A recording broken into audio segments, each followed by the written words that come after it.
Sa akin yan. Ano sa'yo? Apaw? Grabe ka naman. Isiksikin mo lang. Ano, gusto mo yung medyo combo?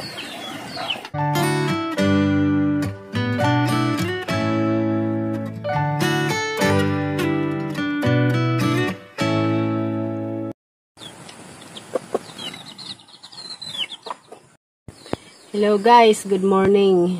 Nandito ako ngayon sa kubo ni Banong. Nakauwi siya dun sa amin 25 na ng gabi. Pagbalik niya dito, sumama ako. Nakarating kami dito sa kubo gabi na. Kasi naubusan kami ng bigas gawa ng halos 2 linggong ulan. Kaya walang napato yung palay.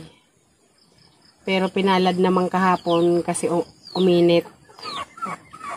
Kaya nakapagpakiskis kami.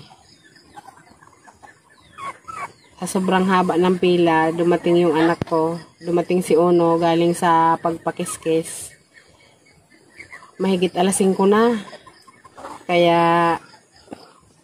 umuwi kami dito sa kubo gabi na. Hindi pwedeng kinabukasan pa bumalik ng kubo kasi yung mga aso dito, mga manok, pato, hindi napakain. Kaya kahit gabi na, pumunta pa rin kami dito sa kubo. Ngayong umaga,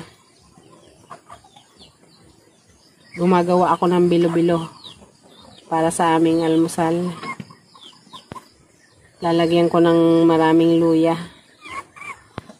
Tubig lang ang paglulutuan ko ng bilo-bilo na maraming luya. Para 2 in 1. May salabat na, may almusal pa. Si Banong ipinastol si Jumbo. Taghirap kasi ngayon pagkain ni Jumbo. Kaya kung saan nakakarating si Banong para maghanap ng pagkain ni Jumbo. Ngayon, babantayan niya daw yun para makakain sa mga tabi-tabi. Yan guys, yung itsura ng aking bilo-bilo. Medyo malalaki lang.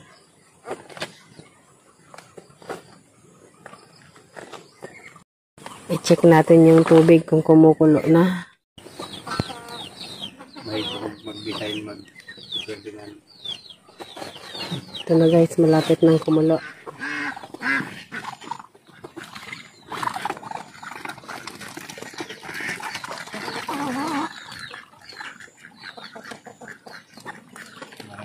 Ito nakapamulino ng mga tik-tik. May pagkain na kayo. Ito na guys, nakakulong na lahat ng pato namin. Pato itik. Guys, ayan, kumukulo na yung tubig. Ihuhulog na natin yung bilo-bilo. Morning guys, may ginawa si Nymph na bilo-bilo. Ganda ko sa panahon na malamig. Kasi may ano yan, hiluya. Pupulot kasi kahit mamaya. Ano po itong ganito? Wala na yan.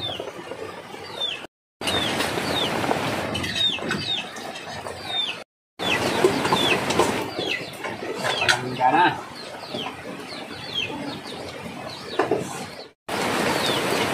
Maulan na naman. Kaninang umaga, nagpakita sana si Haring Araw. Pero ngayon, bigla uling maulap. Diyan sa parting yan. May fog na naman. Ngayong araw, ang plano sana namin ni Banong, maghuhulip kami kasi maraming nasirang palay. Gawa ng laging puno ng tubig ang pilapil. Dito sa mga tabing pilapil, inaatake ng kagaykay. Kaya ayun guys, may mga nakatumba na naman.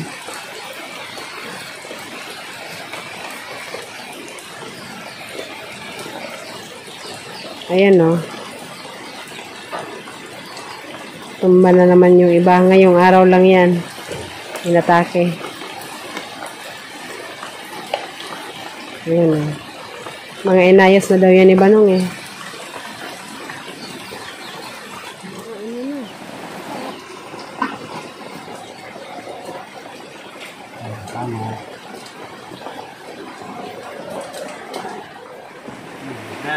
Pina. Ayun. Bilo-bilo na maraming luya para sa maulang umaga. Lapit na. Oh. Namayan tanghali tayo kakain ng kanin.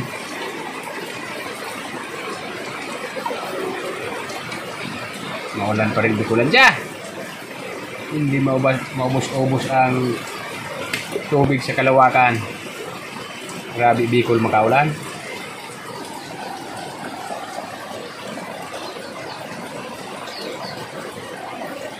Kahit may istakang palay kung hindi uminit, wala ka rin maipakiskis kay kailangan pang ibilad. Halos 2 linggo tayong bili ng bigas. Kahapon medyo umaraw, nakabilad sinig. Hindi na ipakiskis. Pag mga 1 linggo na naman ulan, 2, ubos na naman yon. Hindi na naman makapakiskis kaya isang sako na bilad. Sa akin yan. Ano sa'yo? Apaw? Grabe ka naman. Isiksikin mo lang. Ano, gusto mo yung medyo kaumbok? Tama na po. Kaya baka ulit na lang tayo. Pag saan lagi mong sinasabing apaw Joke lang.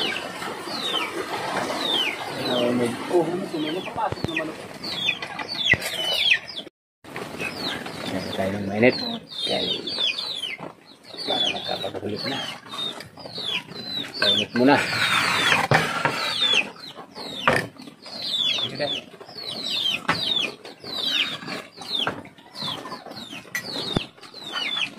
Nataon muna mga tik-tik. Maglalaga pa ako naman. Pagkain na. Kahit wala ka pang nabigyan. Bumigay ka. Wala tayong mais. Wawa naman yun. Talaga.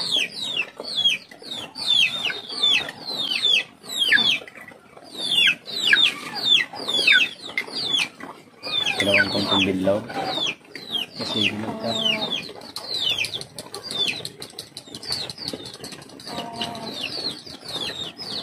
Sarap ng pagkaanghang. Makahit sa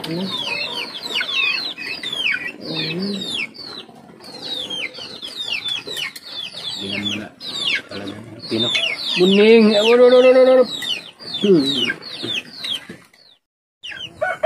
Guys, good morning.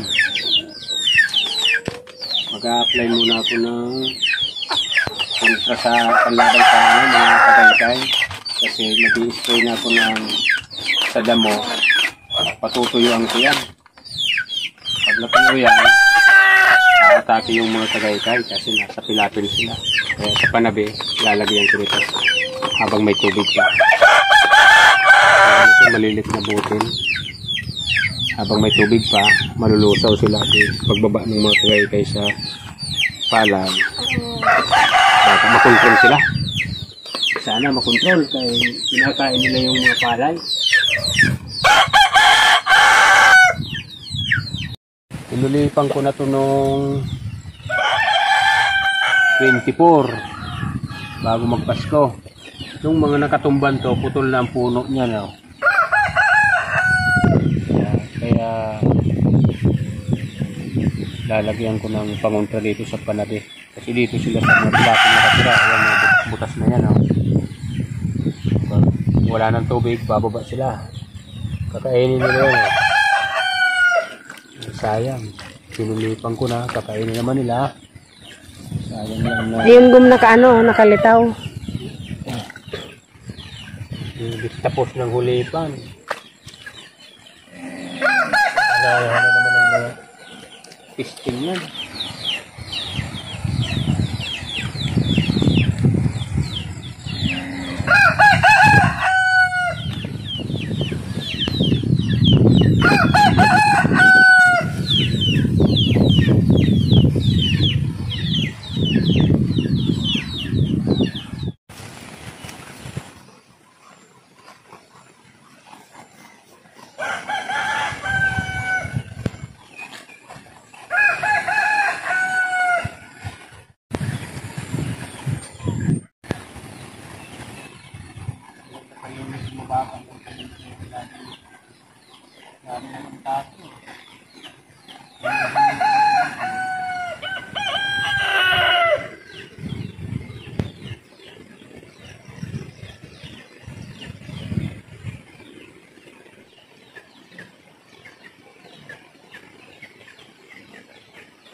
Minit-minit. Maganda yan. Hoy! Alis kayo ito. Kakain ng mga butil na yan, ha? Uwi pa.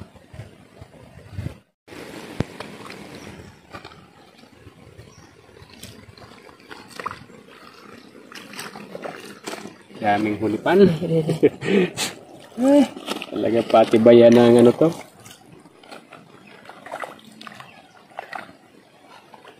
Hindi kasi nilog sa tilapil eh.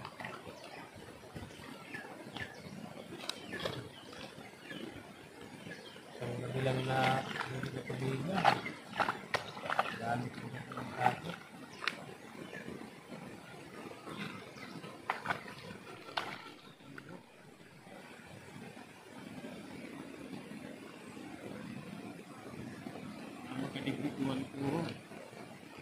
Bulaga Ilay.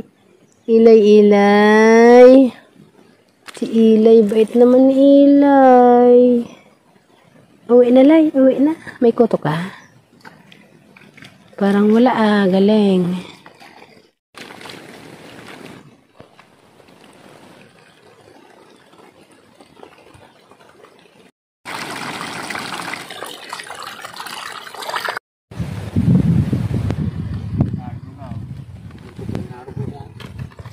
Nakatubo.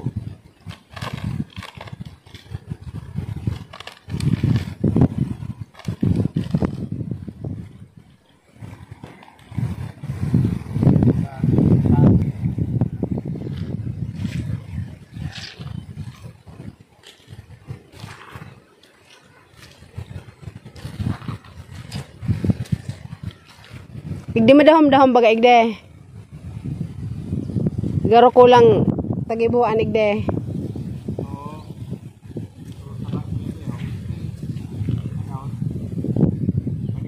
Guys, kahit ganyan kanipis yan, yan ang magandang ano dito. Distansya.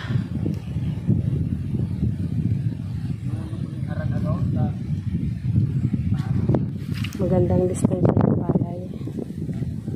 Kasi pare-pareho silang may pagkakataong lumapad yung puno.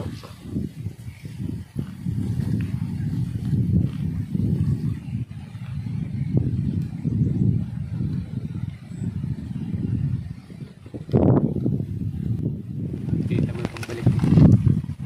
ulipan niya. Sinadya ko yan manipis lang para yung palay makabuilo. Nataw naman, halos 1 linggong puno talaga ng tubig lagi kaya nahirapan tumubo yung palay. Ito paano may tumubo. Mas maganda yan pag tumaba katawan niya. Gandang tingnan yan. 2 linggo yan kahapon. Kaya spraying ko sana sa damo.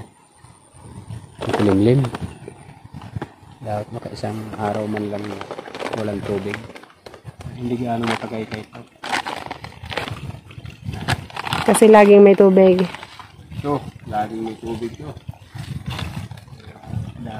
Delikado sa Kagaykay ang natutuyuan ng tubig, no?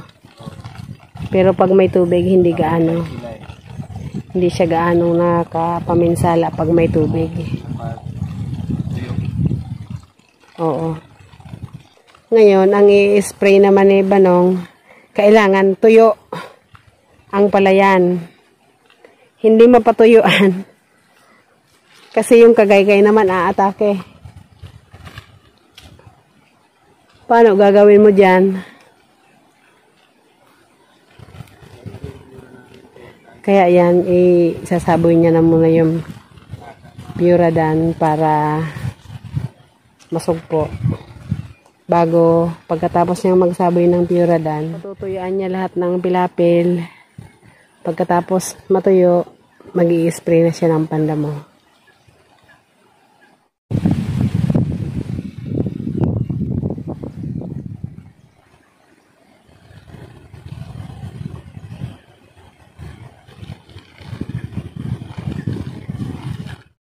Okay na guys, tapos ko nang isabog yung Puradan. Mamaya, tuloy namin yung paghulik. Kain muna kami, tanghalin. Yung mga, TV pala yun, yung mga bulating maliliit. Patay niya yung butik niya. May mga tubig. Patay yung mga bula-bulat eh. Sana madali yung mga Kagaykay. Makontrol. Yung gusto kong number 1 na sumisira ng palay. Kain mo na.